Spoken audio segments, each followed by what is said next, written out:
আলহামদুলিল্লাহ। আমরা সুখে দুঃখে সবসময় আলহামদুলিল্লাহ বলতে অভ্যস্ত, ঠিক কিনা?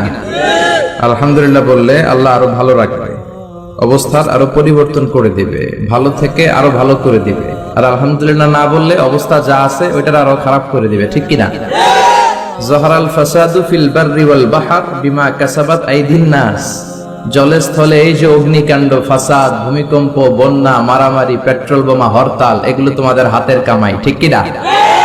আমরা যদি ভালো হয়ে যাই, আমরা যদি নামাজি হয়ে যাই, আমরা যদি মুত্তাকি হয়ে যাই, আমরা যদি আল্লাহ ওয়ালা হয়ে যাই, এই ঝড় তুফানও আসবে না, এই ভূমিকম্প আসবে না, হরতাল হবে না, মারামারি হবে না, দেশটারে শান্তির একটা টুকরায় পরিণত করে দিবে কে? এজন্য সবসময় শুকরিয়া করব কার?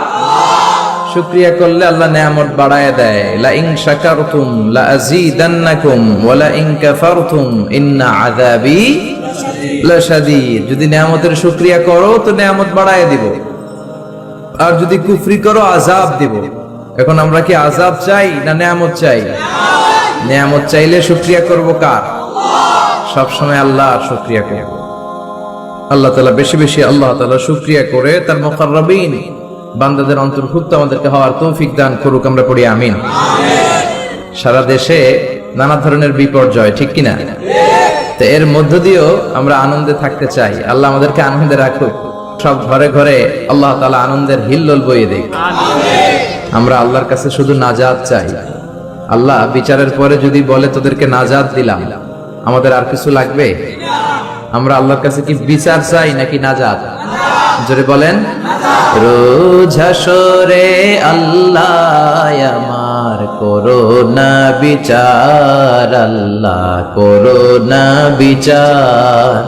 বিচার চাহি না তব দয়া চাহে এ গুনাহগার, আল্লাহ করোনা বিচার। পড়ে না আমি। আমরা কি বিচার চাই না দয়া চাই? কোন বিচার টিচার আমরা চাই না। আমরা আল্লাহর দয়া দিয়ে জান্নাতে যেতে চাই, ঠিক কিনা? বনি ইসরাইলের একজন আবেদ অনেক ইবাদত করেছিলেন আল্লাহর। সে রাতে ঘুমাতো কম, খাইতো কম।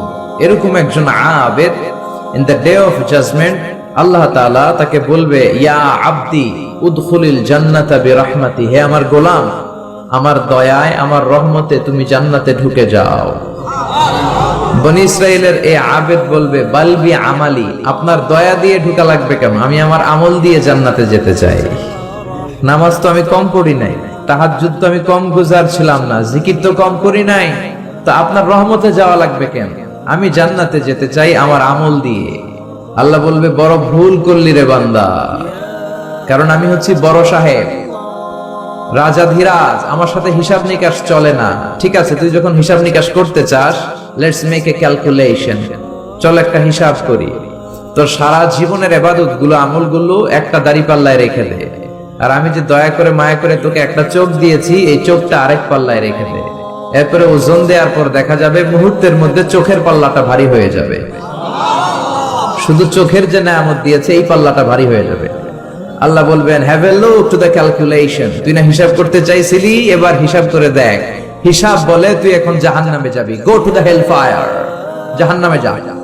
এবার সে হাত জোর করে ক্ষমা চাইবে, আল্লাহ আমি বুঝি নাই, আমি আন্দাজ করতে পারি নাই আপনার রহমতের দরিয়া যে এত বড়, আপনি যে রহমত দিয়ে আমাদেরকে ধন্য করেছেন, আমার ইবাদত যে আপনার দয়ার সামনে কিচ্ছু না। আল্লাহ আমি হিসাব চাই না, যোগ বিয়োগ চাই না, ক্যালকুলেশন চাই না, আমি আপনার রহমতে জান্নাত চাই। আল্লাহ বলবেন, now you are on the right track. এখন তুমি লাইনে আসছো বান্দা, এখন তুমি লাইনের কথায় আসছো। কেউ তার আমল দিয়ে জান্নাত পেতে পারে? আল্লাহ বলবে, উদখুলিল জান্নাতা বিরহমাতি। Go to the paradise with my mercy. আমার দয়ায়, আমার রহমতে, আমার ভালোবাসায় এবার জান্নাতে ঢুকে যাও। এজন্য আমাদের যে আমল, ভাঙ্গাচুরা নামাজ, রোজা, ইবাদত, এগুলো তো কোনো আমলই না। এগুলো মিজানের পাল্লায় কোনো ওজনই হবে না, ঠিক কিনা? তবে আমাদের ভরসা আছে একটা, আল্লাহর দয়া, ঠিক কিনা? এটার উপর ভরসা আছে আছে না? ভরসা আমলের উপর। আমলের উপর যারা ভরসা করছেন এদের সব শেষ।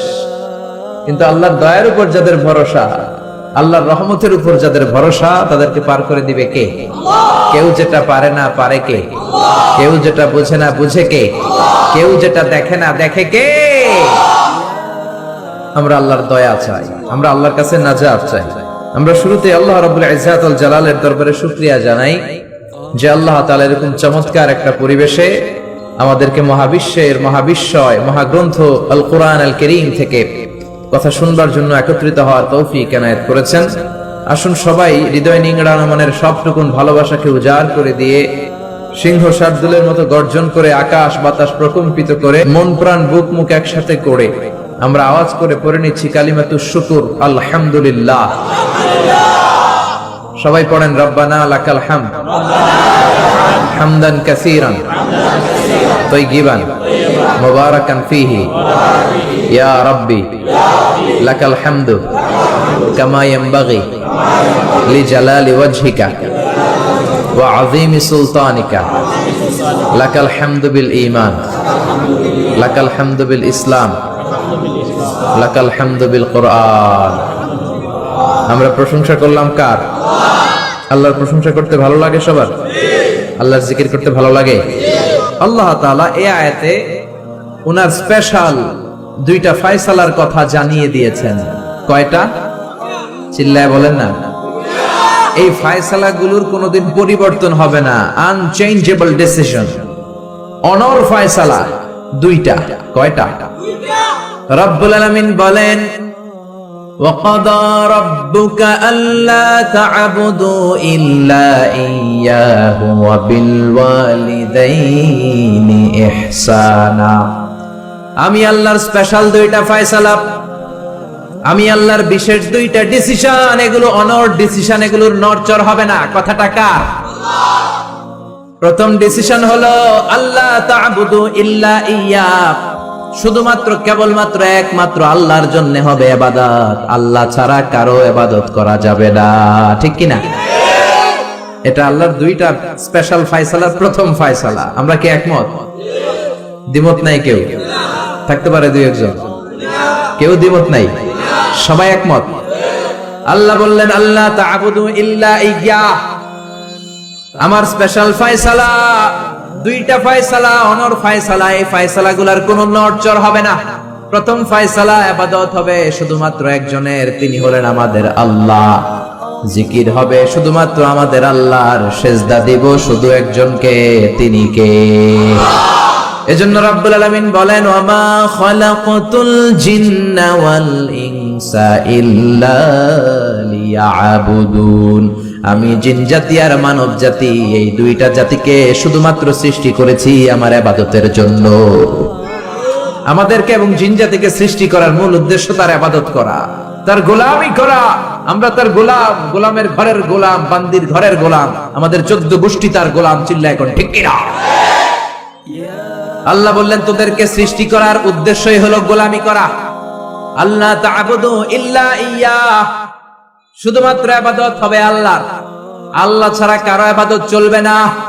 এই জন্য প্রত্যেক নামাজে সূরাতুল ফাতিহার মধ্যে আমরা আল্লাহরে ডেকে বলি আল্লাহ ইহদিনাস সিরাতাল মুস্তাকিম, ও আল্লাহ আপনি আমাদেরকে সিরাতুল মুস্তাকিম দেন। এরপরে আল্লাহ বললেন আমার 2 নাম্বার ফয়সালা শোনো, ওয়াবিল ওয়ালিদাইনি ইহসানা, ইবাদত হবে আল্লাহর, ইহসান হবে মাতা পিতার। 2 নাম্বার ফয়সালা হলো ওয়াবিল ওয়ালিদাইনি ইহসানা, মাতা পিতার সাথে ইহসান করো। কার কথা? ইহসান মানে ভালো আচরণ, ইহসান মানে সদাচরণ, ইহসান মানে খেদমত, ইহসান মানে মা বাবার কাছে দোয়া চাওয়া, ইহসান মানে নিজের ক্ষমতা মা বাবার পায়ের সামনে বিছিয়ে দেয়া, ইহসান মানে রহমতের চাদর মায়ের পায়ের সামনে বিছিয়ে দেয়া। জোরে বলেন ঠিক কি না?